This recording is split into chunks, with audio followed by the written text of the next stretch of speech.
வாழ்க வையகம், வாழ்க வளமுடன். சிந்தனையாளர்களே, அறிஞர் பெருமக்களே,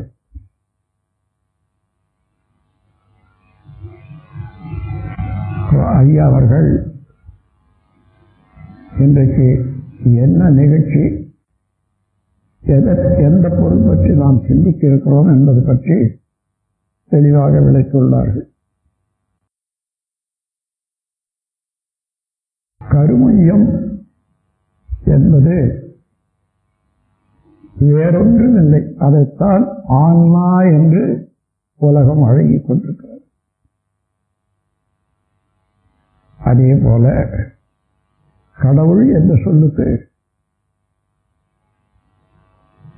ஆங்கிலத்தில் கிராவிட்டி என்று பெயர் வச்சுட்டாங்க. அப்போ கிராவிட்டி வேற, கடவுள் வேறையாக அந்த சொல்லை கொண்டு, அதனால இந்த இரண்டை இணைக்க முடியாத உலகம் தத்துவ ஞானத்திலையும் விஞ்ஞானத்திலையும் சுருங்கி இருக்கிறது. இந்த நிலைமையை போக்கி விளக்கமாக இறைநிலையை பற்றியும் கருமையத்தை பற்றியும் விளக்கி கொண்டால் எல்லா சந்தேகங்களும் நிவர்த்தி ஆகிடும். ஒரு மனிதன் இடத்துல எல்லா தத்துவங்களும் அறியக்கூடிய அறிவு இருக்கிறது. ஏனென்றால் ஒவ்வொரு மனிதனும் இறை நிலையினுடைய தன்மாற்ற விரிவுகளில் மனிதனும் ஒன்றுதான். அப்போ இறைநிலையிலிருந்து துகள்கள் தோன்றியன, துகள்கள் கூடி அணுவாக மாறியது, அணுக்கள் கூடி பொருட்களாக. எந்த பொருளை பார்த்தாலும் அணுக்களுடைய கூட்டுதான். அதே போலதான் நம்ம உடலை எடுத்துக்கொண்டாலும் அணுக்களுடைய கூட்டுதான். அந்த அணுக்கள் எப்படியாச்சு? இறைப்புகள் கூடி அணுவாச்சு. அப்போ இறைப்புகள் வேகமாக சுழற்சி தன்மையுடையது. ஏனென்றால் இறைநிலையான தன் அழுத்தத்தினாலே, தன் இறுக்கத்தினால துகள்களாக மாறிவிட்ட பிறகு எங்க போவது? அதே இறைநிலையில் தான் இருக்கணும். அதை விட வேற இல்லை ஒரு பொருள் பிரபஞ்சத்தில். அதனால அத்தகைய இறை துகள்கள் அதில் சுற்றி என்ன இருக்க முடியும்? அதே இறையாற்றல் தான் சூழ்ந்து இருக்கிறது. ஆக எல்லையற்ற இறையாற்றலினுடைய ஆற்றல்கள் அவ்வளவு சேர்ந்து ஒவ்வொரு துகளையும் அழுத்துற போது, சூழ்ந்து அழுத்துற போது எல்லையில்லாத வேகத்துல சுழல ஆரம்பிக்கு. இந்த சுழற்சி தான் அலை என்று சொல்லுகிறோம், காந்த அலை என்று சொல்லுவோம். ஏன்னா எல்லா பொருளும் அணுக்களால் ஆனது, அணுக்களோ இறைத்துகளால் ஆனது, இறைத்துகளோ இறைநிலையினுடைய நுண்பகுதி. அப்ப நாம் எதை பார்த்தாலும் இறைநிலையத்தான் பார்க்கணும்.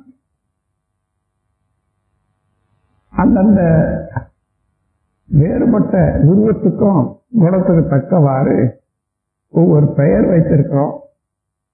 அதனால வேறுபட்டதாக நினைக்கிறோம். அதனால அந்த பெயரையும் மற்ற குணங்களையும் நீக்கி பார்த்தா இறைநிலையேதான் எல்லாம். அந்த இறைநிலை தன்னிருக்கத்தினாலே தன்மாற்றம் அடைந்த துகள்களாச்சு. மேலும் அதனுடைய சூழ்நிலத்தினாலே காந்தமாயிற்று. அதே துகள்கள் சூழ்நிலத்தினாலே ஒன்று கூடி அணுவாயிற்று. அந்த அணு இப்ப என்ன, அணு இல்லாத பொருளே இல்லை. எல்லா பொருள் தோற்றமும் அணுக்களுடைய கூட்டுதான். நம் கண்ணால பார்க்க முடியாது, ஆனாலும் அணுக்களுடைய கூட்டுதான் எல்லா பொருட்களும். இப்போ எந்த பொருளை பார்த்தாலும் நாம் என்ன பார்க்கிறோம்? ஒரு இலை எடுத்துக்கொள்ளும், இலை அணுக்களுடைய கூட்டு. அணுக்களோ இறைநிலையினுடைய நுண்பகுதி துகள்கள். இறைத்துகளோ இறைநிலையினுடைய நுண்பகுதி என்றால் இறைநிலையே தானே. அப்ப எந்த பொருளை பார்த்தாலும் இறைநிலையத்தான் பார்க்கிறோம். இதா தத்துவமசி என்ற வேத வாக்கியமாக வெளியிட்டிருக்காங்க. அது நீயாக இருக்கிறாய். எந்த பொருளை எடுத்து பார்த்தாலும் அது எது? அணுக்கள் கூட்டம்.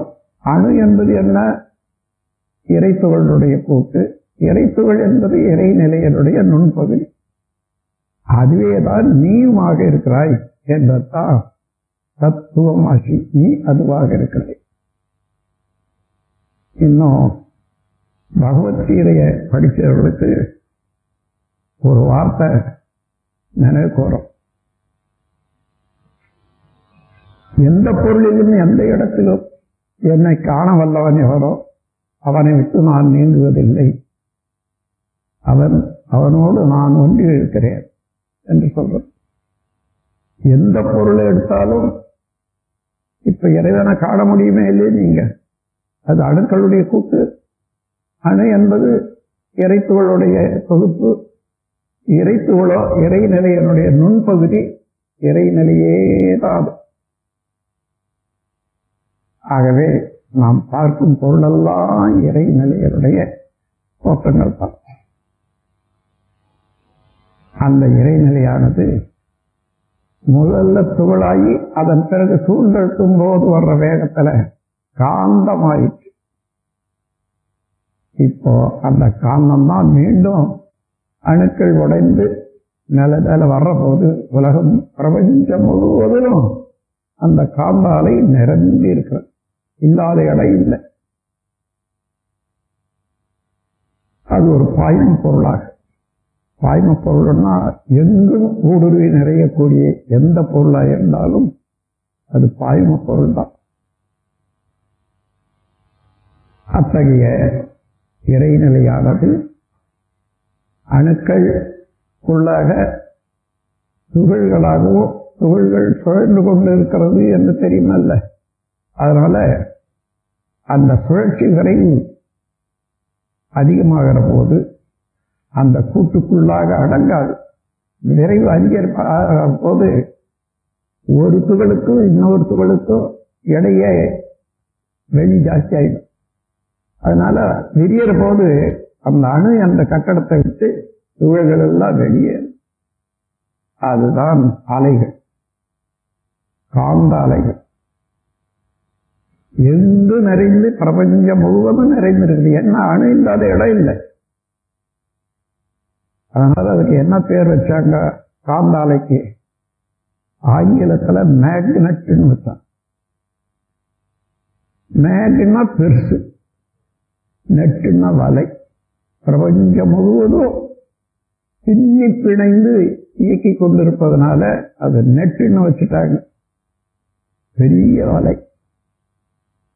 அது அந்த காந்தத்தை உணர்ந்தால், காந்தத்தினுடைய ஆற்றலை உணர்ந்து கொண்டாதான் பிரபஞ்சத்தில் உள்ள எல்லா ரகசியங்களையும் உணர்ந்து கொள்ளலாம். காந்த நிலை உணராமல் கடவுள் நிலை அறிவதோ, கருமை அறியாமல் அறிவினை அறிவதோ, மாந்தருக்கு வேறு வழி மாற்று வழி இல்லையே. அதனால காந்த நிலை அறிந்தால் அந்த காந்த எப்படி வருது? இறையாற்றல் தான் வருது. அதே போல கருமையத்தை எடுத்துக்கொள்ளுங்க. நம்ம உடல் முழுவதும் அணுக்களால ஆனத்தானே. ஒவ்வொரு அணுவிலும் இருந்து விரைவாக ஓடிக்கொண்டே இருக்கக்கூடிய அலைதான் காந்த அலை. பிரபஞ்சம் முழுவதும் இருக்கிற அலைக்கு வான்காந்தம் சொல்லுவாங்க. சாதாரண ஜீவன்கள் எல்லாம் இருக்கிற போது அதுக்கு ஊன் காந்தம் என்றும் மனிதன் என்ற ஜீவகாந்தம் என்று சொல்றது. அப்போ ஜீவனுக்குள்ளாக இருக்கக்கூடிய காந்தத்துக்கு ஜீவகாந்தம். நம்ம உடல்ல உள்ள அணுக்கள்ல இருந்து எப்பொழுதும் அந்த அலை வெளியேறிக் கொண்டே இருக்கிற போது உடல் முழுவதும் அந்த காந்த ஆற்றல் நிறைந்து இருக்கிறது. காந்த ஆற்றல்னா சுழற்சியிலேயே இருக்கும். அதனால உடல்லையும் அதுவே சுழண்டு கொண்டுதான் இருக்கிறது. எந்த பொருள் சுழன்றாலும் நடுமையத்தில் திணிவு ஏற்படும். இது ஸ்பெசிபிக் கிராவிட்டி என்ற தத்துவத்தின் அடிப்படையில் எந்த பொருள் சுழன்றாலும் நடுமையத்தில் ஒரு திணிவு கெட்டித்தன்மை. அதே போல நம்ம உடல் முழுவதும் ஓடிக்கொண்டிருக்கக்கூடிய இந்த காந்தமானது நடுமையத்தில் கெட்டியாகுதுன்னா உடலுக்கு மையத்தில் அது திணிவு பெற்றிருக்கிறது. தலையிலிருந்து கால் வரைக்கும் எடுத்து பாதியாக்கி பாருங்க. அறை, அதனால தனக்கு அறைன்னு வச்சாங்க, பாதி இருக்கிறதுனால. அப்போ உடல் பருமனை எடுத்துக்கொண்டு பாருங்க, அதுக்கு மையம் எங்க? உடலுக்கு மையம். இந்த இரண்டு மையங்களை எங்க கூடுகிறதோ அதுதான் காந்த மையம். அதை மூலாதாரம் என்றும் மற்ற ஆன்மா என்று கூறுகிறோம். அதுக்கு காரணம் வேற சொல்றேன். இப்போ அது மூலாதாரம் என்று சொல்லக்கூடிய உடலுக்கு மையத்தில்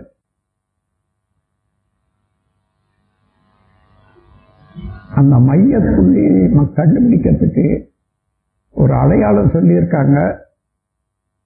அறை. இங்க இருந்து கால் வரைக்கும் எடுத்தீங்கன்னா பாதி எட்ட அதான் அறை. அந்த மொழி வழியே போனாலும் இந்த அறை என்று சொல்றாங்களே, அதை அறையாக்கணும். என்ன ஆக்கணும்? கால். அதான் கால். காலுன்னா சும்மா காலுன்னு சொன்னா முடியாதுன்னுட்டு முழங்காலுன்னு சொன்னாங்க. அதாவது ஒரு முழம் போட்டீங்கன்னா எவ்வளவு உயரம் வந்து அங்க நிற்குமோ அதுதான் முழங்கால். ஆகவே கால் என்பது அறை என்பதும் உடல்ல உள்ள ஒரு அடையாளம் தான். இப்போ ஒவ்வொரு அணுலையும் அலை வந்துட்டு இருக்குது. உடல் முழுவதும் ஓடிக்கொண்டிருக்கு. மையத்துல ஒரு திணிவு ஏற்பட்டு இருப்பு கட்டிக்குது.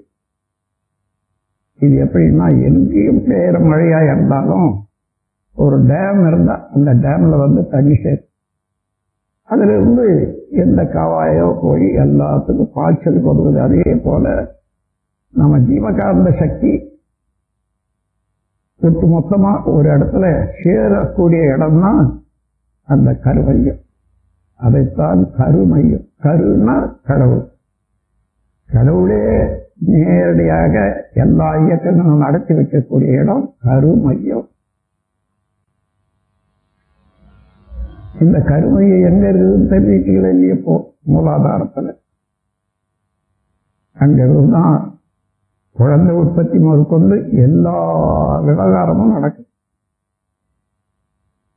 அந்த கருமையத்திலிருந்து எப்பொழுதும் உடல் முழுவதும் நமக்கு ஜீவகாந்த சக்தி ஓடிக்கொண்டே இருக்குது. சில வெளியேறிக்கொண்டே இருக்கு.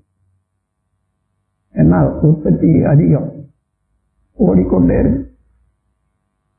உங்களுக்கு சந்தேகம் இருந்தால் நம்ம உடல்ல அப்படி ஜீவகாந்த சக்தி ஓட்டம் இருக்கிறதா என்று பார்க்கணும்னு சொன்னா, 2 கையும் அப்படி வச்சு ஒரு 3 இன்ச்சு 4 இன்ச்சில் வச்சு கை மேலேயே 1 நிமிஷம் தியானம் பண்ணுங்க. இந்த கைக்கும் அந்த கைக்கும் இடையில உடல்ல சுழந்து ஓடிக்கொண்டிருக்கக்கூடிய அலை அங்க நல்லா தெரியும். கொஞ்சம் நெருக்கியும் விரிச்சு பாருங்க.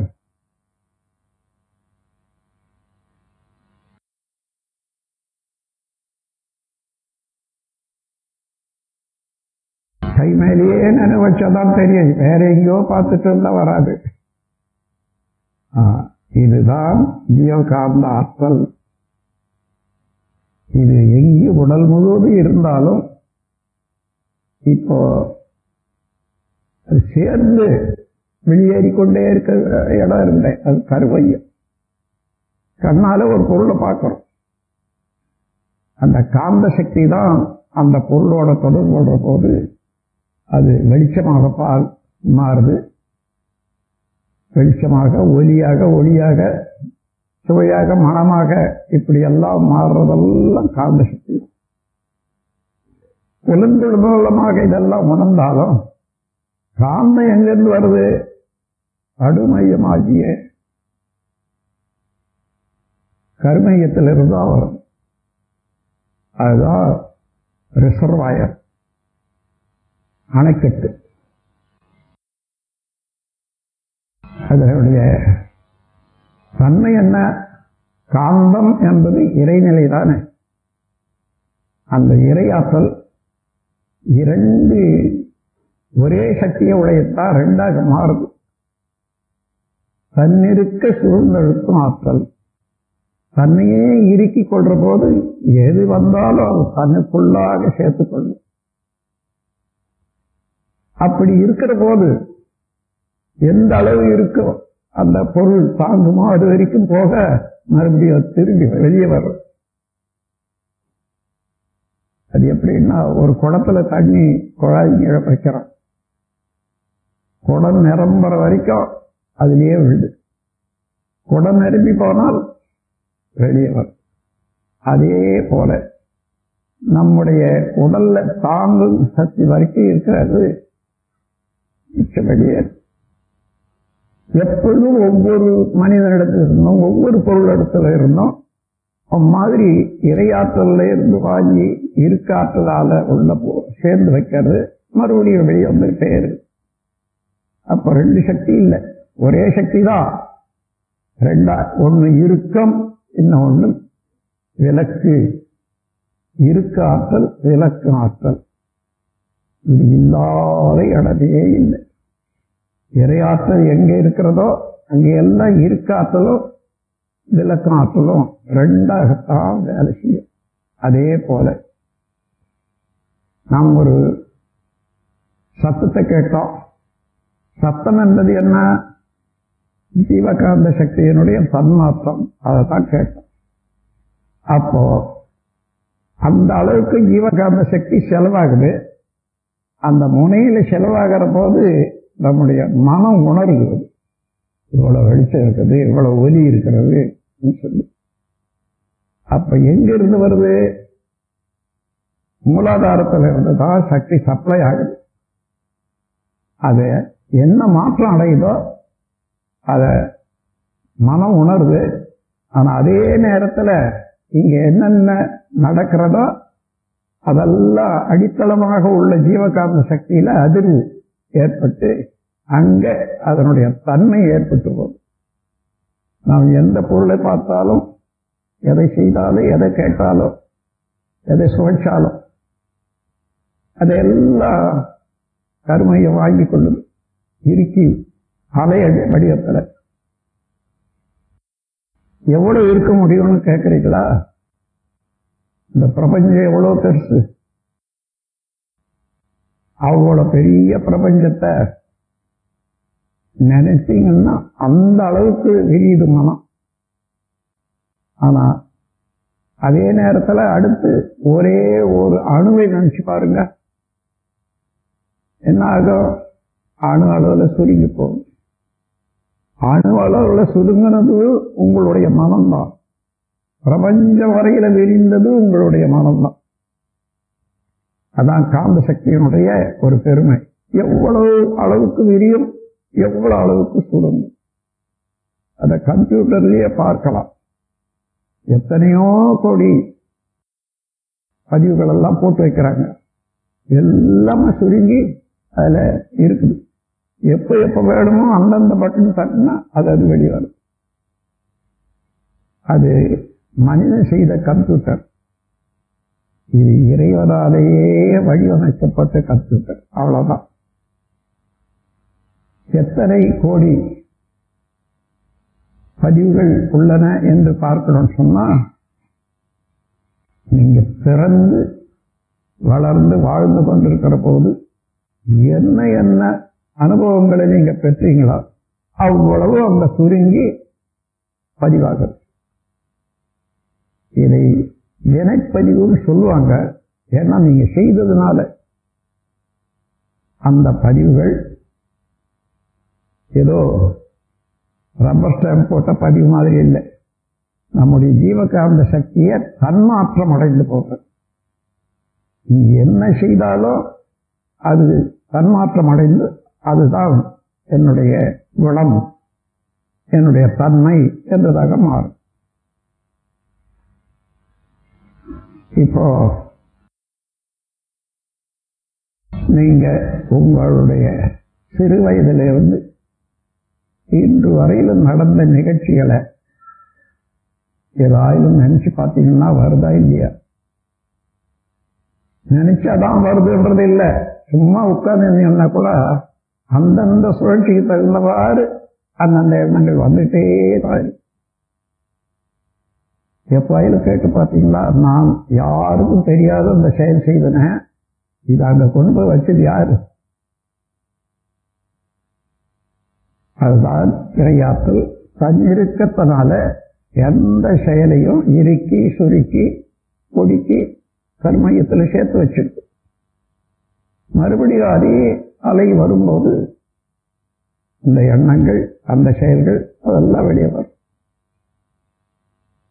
நேற்று வரையில உங்களுக்கு என்னென்ன தெரிந்ததோ இருக்கட்டும், இன்று காலையில தெரிஞ்சதோ சேர்த்துச்சு. இப்ப நான் சொல்லிட்டே வர்றேன், இது அந்த அத்தனை எண்ணங்களோட இதுவும் சேர்ந்து போச்சா இல்லையா? அடையாளம் என்ன? நாளைக்கு நினைச்சு பார்த்தீங்கன்னா அது என்ன சொன்னாங்கன்னு வருது. யார் கொண்டு போய் வச்சது? அதான் கேட்கல இது வரைக்கும் யார். இந்த புலன்களை உபயோகித்து எந்த வகையில நாம் உணர்ந்தாலும் அங்கே தன்மாற்றம் அடைவது நம்முடைய ஜீவகாந்த சக்தி. அந்த ஜீவகாந்த சக்தி எந்தெந்த உருவம் எடுக்குதோ, எந்தெந்த குணங்களாக மாறுதோ, அதனுடைய அடித்தளமான கரும் மையத்துல பதிவாது. அதான் தன்மாற்றம் சொல்றோம். இது எத்தனை கோடி பதிவுகள் இருந்தாலும் அவ்வளவு சுருங்கி ஒரே ஒரு புள்ளி வடிவத்தில் சுருங்கி எடுக்கிற போது ஒன்றோட ஒன்று கலப்புருமா, ஒன்றை ஒன்று அழிக்குமானா இல்லை, அவ்வளவு இருக்கும். நீங்க உங்களுக்கு நினைவாற்றல் ஒரு 3 வயசுல இருந்து வந்திருக்கோம். அந்த காலத்திலிருந்து இந்த காலம் வரையில எண்ணி எண்ணி பாருங்க, நீங்க என்னென்ன செய்தீங்களோ அவ்வளவு வந்துட்டே இருக்கும். நீங்க எண்ணி பார்த்து தான் வரும்ன்றது இல்லை, சும்மா கண்ண மூடி உட்கார்ந்துங்க, வந்துட்டே இருக்கும். அந்த சமயத்துல உள்ள மன அலைச்சலுக்கு தகுந்தவாறு எப்போயிலும் கேட்டீங்களா, இது எங்கே நான் யாருக்கும் தெரியாத அந்த செயல் செய்தேன், யாரு கொண்டு போய் அங்க வச்சது? இப்ப எடுத்துக்கா கொடுக்கறது யாரு? இறையாற்றலேதான். அது இல்லாத இடம் இல்லை, இல்லாத பொருள் இல்லை. அதனால அங்க சுருங்கி போச்சு, இப்ப விரிந்து காட்டு. அப்போ ஒரு சினம் கொண்டது ஒருத்தருக்கு, அந்த சினத்தினால உடல்ல சில மாற்றங்கள்லாம் வந்துட, சினத்தினால இரத்த அழுத்தம் உண்டாகும், ஜீவகாந்த சக்தி சுழற்சி அதிகமாகும், செலவாயிடும் செலவு, அந்த மாதிரி பல குறைகள் எல்லாம் ஏற்படும் சினத்தினால். அந்த சினம் வந்த போது என்னென்ன நடந்ததோ என்னென்ன ஆச்சு, மீண்டும் அதே சினம் வரும்போது அதே போல இழப்புதான் நம்முடைய ஜீவகாந்த சக்தி. அதனால ஒரு தடவை சினம் கொண்டா அதோட தான் போச்சு நினைக்க வேண்டாம். எந்த செயல் செய்தாலும் ஒரு தடவை அது பல தடவை திருப்பி திருப்பி திருப்பி அடிச்சுட்டே தான் இருக்கும். ஒவ்வொரு தடவையும் அதே குணம் போல நல்லதா கெட்டதா உடலுக்கு வந்துட்டே தான். இப்ப என்ன செய்யணும்? நாம எந்த எந்த எண்ணங்கள் நம்முடைய கருமையத்துல தூய்மையாக வச்சிருக்கோம், அமைதியாக வச்சிருக்கோம், எந்த எந்த செயல்கள் அப்படி நன்மையாக வச்சிருக்கோம்னு தெரிஞ்சு அந்த எண்ணங்கள் அந்த செயல்களுக்கு மாத்திரம் இடம் கொடுத்து மற்ற உணர்ச்சி வயப்பட்ட எண்ணங்கள் செயல்களுக்கு இடம் கொடுக்காத பழகாத பழக்கம் இருந்தாலும் கூட அது வரும்போது இனிமே இதை நினைக்கவே மாட்டேன், எனக்கு தேவையே இல்லை, அந்த எண்ணத்தோட எனக்கு தேவையே இல்லை என்ற உறுதிமொழியை நீங்க கொடுத்துட்டீங்கன்னா மீண்டும் அதே எண்ணம் வரும்போது அதான் எனக்கு தேவையில்லையே வரா. அப்படி பழகிக்கொண்டா கருமையத்துல படிப்படியாக தூய்மை செய்து கொள்ளலாம். அப்போ கருமைய தூய்மையானா எவ்வளவுக்கு எவ்வளவு தூய்மையாகுதோ அவ்வளவுக்கு அவ்வளவு இறைநிலையோட ஒன்று இருக்க முடிகிறது. இறைநிலையோட எப்படி ஒன்று இருக்க முடியுதோ அந்த அளவுக்கு அறிவு தெளிவாக எதை பற்றி நினைந்தாலும் அந்த உண்மைகள் எல்லாம் அப்படியே காட்சியா. மனிதன் திடீரென்று மனிதன் வந்துவிடல உலகத்துக்கு. சிற்றுயிரில் இருந்து ஆரம்பிச்சு அது பல உருவங்களாக மாறி மாறி மாறி மனிதன் வந்ததுக்கு எத்தனையோ கோடி வருஷம் ஆகிப்போச்சு, எத்தனையோ கோடி பிறவிகளும் ஆகிப்போச்சு. ஆனா ஒவ்வொரு பிறவியிலையும் அந்த ஜீவன் செய்த செயல், அதனுடைய உறுப்புகளுடைய திறமை, அந்த குணங்கள் எல்லாம் கருமையத்தில் தொடர்ந்து வந்துட்டே இருக்கு. அப்போ ஒவ்வொரு மனிதனிடம் சிற்றுயிரில் இருந்து எப்படி நாம் பரிணாமத்துல மனிதனாக வந்திருக்கோமோ, எத்தனை கோடி வருஷம் எத்தனை கோடி ஜென்மங்கள் மூலமாக வந்திருக்கோமோ அவ்வளவு உயிரினங்களுடைய ஆற்றல்களும் குணங்களும் நம்மளோட இருப்பாக இருக்கிறது. தெரிஞ்சுக்கிட்டோம்னா மனிதனாக இருப்பான்றது வேணாம், இருக்கிறோம்.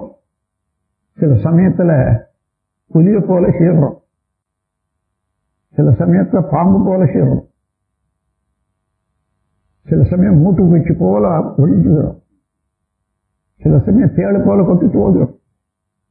உலகத்துல உள்ள எல்லா ஜீவராசிகளின் குணங்களையும் அந்தந்த சமயம் வரும்போது தானாகவே வந்து செயலாகிற போது அதைத்தான் செய்வோம். அப்போ நாம் என்ன செய்யறோம்? கருமையத்தை தூய்மையாக வைத்துக் கொள்ளணும். உணர்ச்சி வயப்பட்ட செயல்களுக்கும் வன்முறைகளுக்கும் இடம் கொடுக்க கூடாது. அமைதியும் அன்பும் கருணையுமே நமது செயலாக இருக்கணும் என்ற அளவு. அன்புன்னா எல்லாமே ஒருங்கிணைத்த நினைவு. அவங்க யார் இந்த உலகத்துல யாரை பார்த்தாலும் எங்க பிறந்தாங்க? இந்த உலகத்துல பிறந்தாங்க. ஒரு வயசுல பிறந்தாரு அந்த 2 பேரோ 4 பேரோ அவங்க சகோதரர்கள் என்று பேர். சக உதரம், ஒரே வயது. அப்படி பிறந்ததுனால இவ்வளவு பேரும் இதே உலகத்தில் தானே பிறந்திருக்கோம். அப்ப நமக்கு எந்த வயிறு? நம்ம பிறந்த வயிறு உலகம்தான். அப்ப நாம் யாரு? எல்லா சகோதரர்கள். அதனால என்ன ஆகுது? நீங்கியோ செய்து சில கருத்துகள் பதிய வச்சுக்கிறீங்க, அல்லது இப்ப ஆராய்ச்சி செய்து ஒன்றை கண்டுபிடிக்கிறீங்க. கருமையத்தில் இருக்குது யாரோ ஒருத்தர் அதுவே விஷயத்தை ஆராய்கிறார். இந்த கருமையத்தில் உள்ளது எது? இறையாற்றல் காந்தமாக இருக்கிறது. அந்த கருமையத்தில் அதான் இருக்குது. ஆகையினால இந்த 2க்கு தொடர்பு ஏற்படுத்தி இவர் கண்டுபிடிச்ச உண்மை அவருக்கு தெரியும். அதே போல விஞ்ஞானிகள் எல்லாம் கண்டுபிடிக்கிற உண்மையும், விஞ்ஞானிகள் கண்டுபிடிக்கிற உண்மையும், திருடன் கண்டுபிடிக்கிற உண்மையும் எல்லாமே நமக்கு வந்துட்டு தான் இருக்கு. அந்தந்த இடத்துல பழகி கொண்டா அந்தந்த சூழ்நிலைக்கு தகுந்தவாறு நம்ம மன அலைச்சலுக்கு அழகிக்கொண்டா எல்லாமே நம்ம இடத்துல வரும். ஆனா அதுக்காக என்ன செய்யணும்? எது வேண்டும் எது வேண்டாம், எது வேண்டும்? புண்ணிய செயல்கள் வேண்டும், பாவச் செயல்கள் வேண்டாம். புண்ணிய செயல்கள் எல்லாம் இன்பத்தை தரத்தக்கது, அமைதியை தரத்தக்கது. பாவச் செயல்கள் என்றால் துன்பத்தை தரத்தக்கது, அமைதியை குலைக்க வல்லது. ஆகையினால பாவச் செயல்கள் செய்யக்கூடாது, புண்ணிய செயல்களையே செய்யணும். அதுக்கு என்ன பண்ணணும்? பழகணும். நான் எனக்கு அது தெரியும்னு சொல்ல ஒன்றும் பிரயோஜனமே இல்லை. எங்க புத்தகத்தில் படிச்சீங்க? அந்த புத்தகம்லாம் அதாவது ஆயுத பூஜையில் வைக்க போகிறோம், 2-3 வருஷம் வச்சு பார்ப்போம். அதுக்கப்புறம் அது கெட்டுப்படும். அடுத்தாப்பில் வர்ற போயில போட்டுடும். இதுதான் புத்தகம். ஆனால் இங்கே நீங்கள் வாங்கி வச்சீங்கன்னா, செய்து வச்சீங்கன்னா என்றைக்கு அழியாத சொத்து. இப்போ என்ன தெரிஞ்சுக்கிட்டீங்க? ஒவ்வொருவரும் இருக்கக்கூடிய கருமையும் ஒரு ட்ரெஷர். அது இறைநிலையாக இருந்து துகளாக மாறி, அதிலிருந்து ஆந்தமாக மாறி, அணுவாக மாறி, எத்தனை கோடி பிறவிகள் எடுத்து இன்னைக்கு மனிதனாக வந்திருக்குமோ அது வரையில செய்த செயல்கள் அடக்கமாக பெற்ற ஒரு ட்ரெஷர், பொக்கிஷம். சாதாரணமா இல்லை. மனிதன் என்றால் ஒரு பொதுவாக எல்லாரும் நினைப்போம், உணவை மலமாக்குற மிஷின் அது. அப்படியாது எத்தனை கோடி இந்த துன்பங்களை எல்லாம் கூட சேர்த்து வைத்துக் கொண்டு அவ்வப்போது தேவைக்கு ஏற்ப கொடுத்து கொண்டே இருக்கக்கூடிய பெரிய ஒரு தொழிற்சாலை, இறைவனுடைய தொழிற்சாலை. ஆகையினாலே இந்த உண்மை உணர்ந்தா நாம் எது செய்யணும்? புண்ணிய செயல்களை செய்யணும், பாவச் செயல்களை நீக்கணும். அப்போ இதுக்கு வேற படிப்பு வேணும். புண்ணியம் எது, பாவம் எதுன்னுட்டு நாம் எல்லாம் சொல்லியிருக்காங்க. அது பாவம், எது புண்ணியம்னுட்டு. அப்படியெல்லாம் போக முடியாது. நான் உங்களுக்கு ஒரு சின்ன சாமியம் சொல்லி வைக்கிறேன். என்னன்னா, எண்ணம், சொல், செயல் இவை மூன்றாலும், அதாவது எந்த செயல் செய்தாலும் இந்த மூன்றின் மூலமாகத்தான் செய்யணும். எண்ணம், சொல், செயல் இவை மூன்றாலும் எவர்க்கோ தனக்கோ, இன்றோ பின்னோ, அறிவுக்கோ மனதுக்கோ உடலுக்கோ துன்பம் தருமேயானால் செய்யாதொழித்து உண்மையில் இன்பம் பயப்பன செய்து உலக இயல்போடு ஒத்தி வாழ்வதே புண்ணியமாகும். வேற புண்ணிய பாவத்துக்கு வேற ஒன்றும் இல்லை. எனக்கோ பிறருக்கோ, இன்றோ பிற்காலத்திலோ, அறிவுக்கோ உணர்ச்சிக்கோ துன்பம் விளைவிக்கக்கூடிய எண்ணம், சொல், செயல் எல்லாம் பாவம். இன்பமும் அமைதியும் தரத்தக்க செயல்கள் எல்லாம் புண்ணியம். நான் இதை தேர்ந்தெடுத்துக் கொள்ளுங்க. உங்களுக்கு என்ன வேணும்? பாவம் வேணுமா, புண்ணியம் வேணுமா? அதே செய்யலாமே. செய்து பழகிட்டா அதுக்கப்புறம் சிரமமே இல்லாத தானாகவே அதைய செய்யும். ஒரு செயலை பழகிட்டீங்கன்னு வச்சுக்க, அதுக்காக இன்னதுக்கு மறுபடியும் முயற்சிக்க வேண்டியதே இல்லை. நல்ல பழக்கத்தில் வந்துடுதுன்னா அதே தானாக செய்யக்கூடிய அளவு சுலபமாக செய்யலாம். அதைத்தான் பண்பாடுன்னு சொல்றோம். அந்த பண்பாடு வரணும்னா பழகணும். நல்லது என்று தெரிந்தால் அதை பழகணும். எங்க பழகணும்னு கேட்குறீங்களா? நம்ம குடும்பத்திலேயே 4 பேர் இருப்பாங்க, 6 பேர் இருப்பாங்களா இல்லையா? அதுக்குள்ளாகவே நீங்க எது நல்லது என்று நினைச்சீங்களா, அந்த 4 பேருக்குள்ளாக இதைத்தான் செய்வேன், உங்களுக்கு இதை செய்ய மாட்டேன் அப்படியே பழகிட்டா போதும். அதுவே எந்த இடத்துக்கும் உதவும். அன்பர்களே, தத்துவ ஞானமும் அறநெறியும் வேற வேற இல்லை. தத்துவ ஞானம் என்பது இறைநிலையை உணர்றது.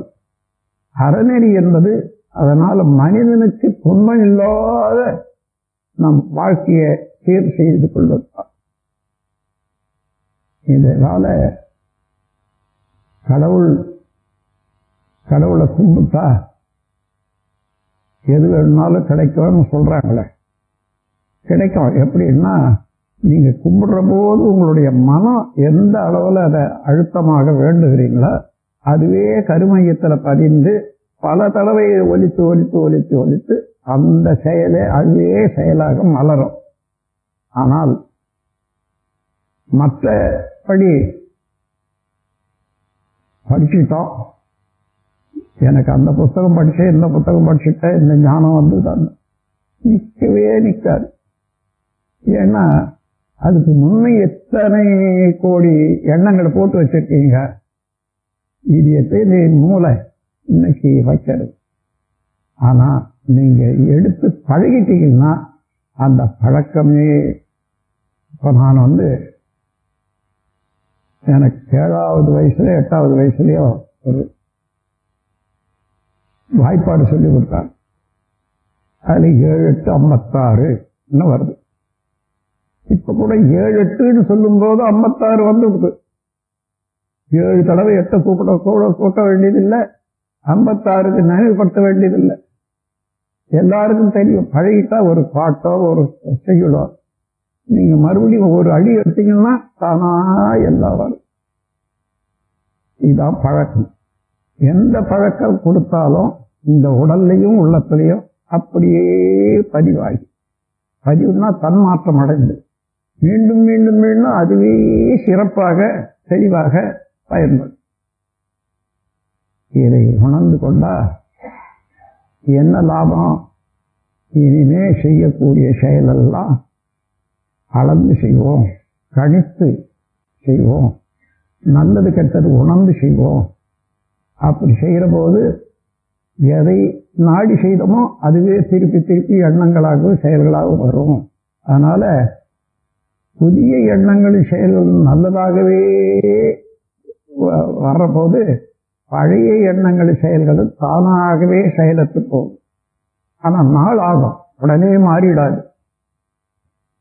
அதனால இன்று முதல் கொண்டு நான் தீமையான துன்பம் தரத்தக்க செயலை செய்ய மாட்டேன் என்று முடிவு கட்டி அது செய்யணும் என்ற எண்ணம் வரும்போது, ஐயோ ஏற்கனவே நான் அந்த மாதிரி முடிவு கட்டிட்டேன், செய்யக்கூடாது. அந்த மாதிரி ஒரு 4-5 தடவை நம்முடைய செயலியை அதட்டி சரிப்படுத்திட்டா மறுபடியும் வரும்போதெல்லாம் அதே எண்ணங்கள் தான் வரும், அப்புறம் செய்ய மாட்டோம். இந்த மாதிரி பழக்கத்தை கொண்டு வாங்க.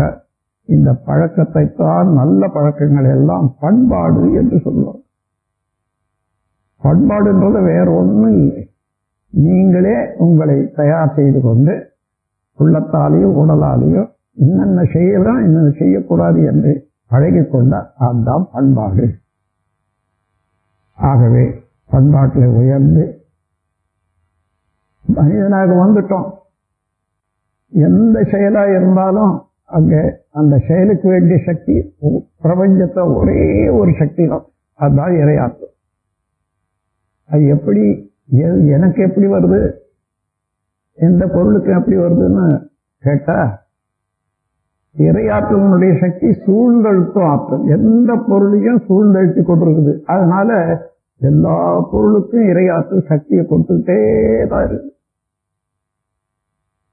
அதனால அதை பயன்படுத்துற போது நன்மையை கண்டு நலத்துக்காக பயன்படுத்துகிறோம்னு சொன்னா அதே போல நன்மையே உண்டாகும். இதை அறிந்து தெளிவு பெற்று நடந்து கொள்வதற்காகத்தான் கருமையத்தினுடைய உண்மையை அறியணும்னு சொல்றோம். இது பல கோடி எண்ணங்களையும் செயல்களையும் அடக்கி வச்சிருக்கிறதுனால அதுக்கு சோல்னு சொல்லுவாங்க ஆங்கிலத்தில், தமிழ்ல ஆன்மா. கருமையம் என்பது அதுதான் ஆன்மா. நாம் இறையாற்றல்ல இருந்து தொடர்ந்து வந்த எல்லா ஜீவன்களாக வந்ததுல உறுப்புகளாலேயும் மனதாலையும் செய்த செயல்கள் எல்லாம் ஒடுங்கி அங்கே தன்மாற்றம் அடைந்து தன்மையாக இருக்கிறது இல்லையா?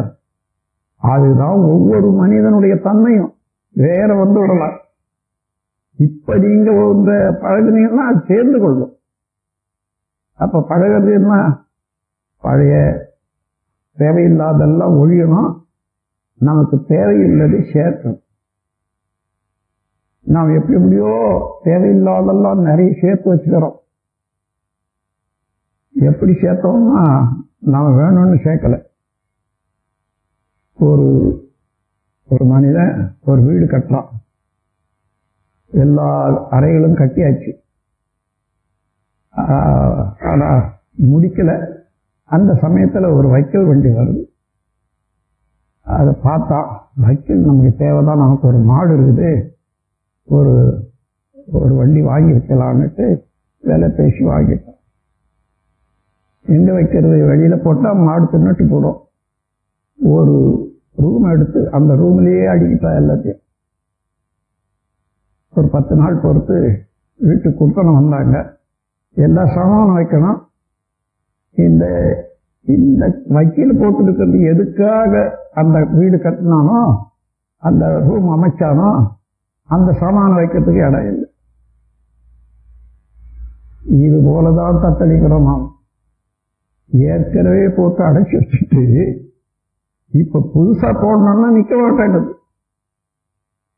அது மாத்திரம் இல்லை, பழசு எந்தெந்த காலத்திலேயோ என்னென்னமோ செய்தன அதெல்லாம் நிறைவு வந்துட்டே இருக்குது. எந்த வேலை போனாலும் அங்க குறுக்கிடுது ஒரு எண்ணங்க, ஒரு எண்ண செயல். சரியா கவனிச்சு பாருங்க. இதனால்தான் ஒரு மகான் சொன்னாரு, காட்டான மேலேறி களைத்தெருவே போகையிலே. காட்டான்னா அதாவது அரூபி, ரூபமில்லாதவன். காட்டான் ஐமேலேறி 5 புலன்களுடைய இயக்கத்தையும் தாண்டி கடைத்தெருவே போகையில்லை. கடை தெருன்னா, கடைன்னா இறைநிலைக்கு கடை என்று ஒரு பேர் உண்டு. ஏன்னா பரமாய சக்தியுள் பஞ்சமாபூதம் தரம் மாறி தோன்றும் பிறப்பு. பரம் என்ற ஒரு சக்தியில அது மாறி மாறி 5 பூதங்களாக வந்திருக்குது. நிலம் 5, நீர் 5, நீடங்கி 3, உலவை 2, 1 வீண். 5 ஆச்சா? கட்சியில் என்ன இருக்குது? இறைநிலை. அதுதான் கடைநிலை என்று சொல்வார். யாராயும் தப்பு செய்துட்டான்னா கூட இப்போ சொல்ல கேட்கிறமே, இவன் கடை தேர்வானா என்றால் அந்த எல்லைக்கு வருவானாக, முழுமையான எல்லைக்கு அறிவு வருமா என்று சொல்றதா கடைநிலை என்றால் இறைநிலை. அந்த முறையில் பார்த்தா இது நாம் அடைய வேண்டிய கடைநிலைக்கு போறபோது உலகத்தில் இதுவரைக்கும் செய்த செயல்கள் எல்லாம் நினைவுக்கு வந்துட்டே இருக்கு. அதைத்தான் அவர் சொல்றாரு. காட்டான் அறிவு, அருவியான அறிவு, ஐமேலேறி 5 பலன்களால் இருந்த ஒரு பழக்கத்தை எல்லாம் தாண்டி ஐமேலேறி கடைத்தெருவே போகையிலே இறைநிலையை காணலான்னு போகிற போது நாட்டார் நமை மறித்து நகை புரிய பார்ப்பர் என்றோ. உலகத்தில் இதுவரைக்கும் நான் கண்ட காட்சிகள் அவைகள் எல்லாம் நாட்டார் என்றான். நாட்டில் செய்த நான் பெற்ற எல்லா அனுபவங்களும் நகை புரிய பார்ப்பர். எங்களை எல்லாம் விட்டுட்டு நீ அந்த கடைநிலைக்கு போக முடியுமா என்று எண்ணி நகையாடுவது போலல்லவா இருக்கிறது. காட்டான் ஐமேலேறி கடைத்தெருவே போகையிலே நாட்டார் நம்மை மறித்து நகை புரிய பார்ப்பர் என்றோம். நாட்டார் நம்மை மறித்து நகை புரிய பார்த்தாலும் காட்டார மேலேறி என் கண்ணம்மா கண்குளிரப்பாரேனோ. கண்ணம்மான்னா அறிவு. ஆகவே அந்த முறையில் பார்த்தா எந்த நேரமும் நாம் முன்ன என்னென்ன செய்தோமோ அந்த எண்ணங்களே குறிக்கும். அப்போ இதுக்கெல்லாம் அந்த உண்மையை உணர்ந்து பழகிக்கொண்டு இனிமே இது வேண்டாம் அது வேண்டாம், எது வேண்டாமோ அதை கழிச்சிடணும், எது வேண்டுமோ அதையே தொடர்ந்து செய்யுங்க. அப்போ அதுவாகவே மாறிவிட்டோம். நன்மையும் தீமைகளையும் பிறர் வரவாரா, யாரும் அள்ளி கொடுக்க முடியாது நம்மால, நாம் என்ன செய்தோமோ அது வரும் என்று கூறி இந்த உண்மை உணர்ந்து கொண்டீங்கன்னா இதுல இருந்து என்ன செய்தாலும் அந்த செயலுக்கு தகுந்த விளைவு உண்டு என்ற ஒரு தத்துவத்தை நாளைக்கு எடுத்து விரிவாக பேசுவோம், செயல் விளை தத்துவமாக என்று கூறி இன்றோடு இந்த பொருள் பற்றி விளக்கத்தை நிறைவு செய்கிற. நீங்க ஒவ்வொருவரும் கேட்டவங்க அவ்வளவும் உங்க உள்ளத்துல நல்ல முறையில பதிந்து இருக்கணும்.